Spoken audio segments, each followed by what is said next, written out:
মদিনায় একজন এতিম বালক তার বাগানের সীমানায় একটি দেওয়াল তুলছিল।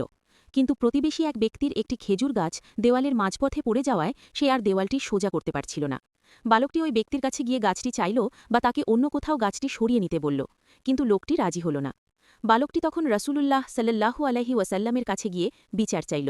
নবীজি ওই ব্যক্তিকে ডেকে বললেন, তুমি এই গাছটি এই বালককে দিয়ে দাও, এর বিনিময়ে আল্লাহ তোমাকে জান্নাতে একটি খেজুর গাছ দেবেন।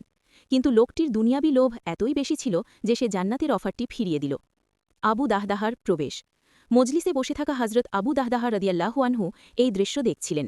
তিনি নবীজিকে জিজ্ঞেস করলেন, হে আল্লাহর রসুল, আমি যদি ওই লোকটির কাছ থেকে গাছটি কিনে বালকটিকে দিয়ে দেই, তবে কি আমিও জান্নাতে ওই গাছটি পাব? নবীজি বললেন, হ্যাঁ। আবু দাহদাহা রাদিয়াল্লাহু আনহু ছিলেন মদিনার অন্যতম ধনী ব্যবসায়ী।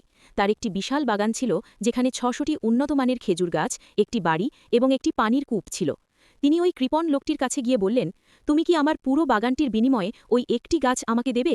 লোকটি অবাক হয়ে ভাবল, এক গাছের বদলে ৬০০ গাছের বাগান। সে সঙ্গে সঙ্গে রাজি হয়ে গেল। আবু দাহদাহা রাদিয়াল্লাহু আনহু গাছটি কিনে বালকটিকে উপহার দিয়ে দিলেন। মহৎ বিসর্জন। এরপর আবু দাহদাহা তার সেই বাগানে ফিরে গেলেন, যেখানে তার স্ত্রী ও সন্তানেরা ছিল। তিনি বাগানের বাইরে দাঁড়িয়ে স্ত্রীকে ডেকে বললেন, হে উম্মে দাহদাহা, সন্তানেদের নিয়ে বাগান থেকে বেরিয়ে এসো। আমি এই বাগানটি জান্নাতের একটি খেজুর গাছের বিনিময়ে বিক্রি করে দিয়েছি।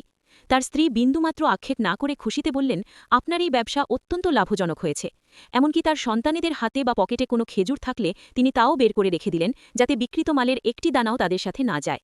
নবীজি যখন এই খবর শুনলেন, তিনি বারবার বলতে লাগলেন, জান্নাতে আবু দাহদাহার জন্য কত শত শত বিশাল খেজুর গাছ অপেক্ষা করছে, যার ডালপালা মণিমুক্তয় ভরপুর। শিক্ষণীয় বার্তা।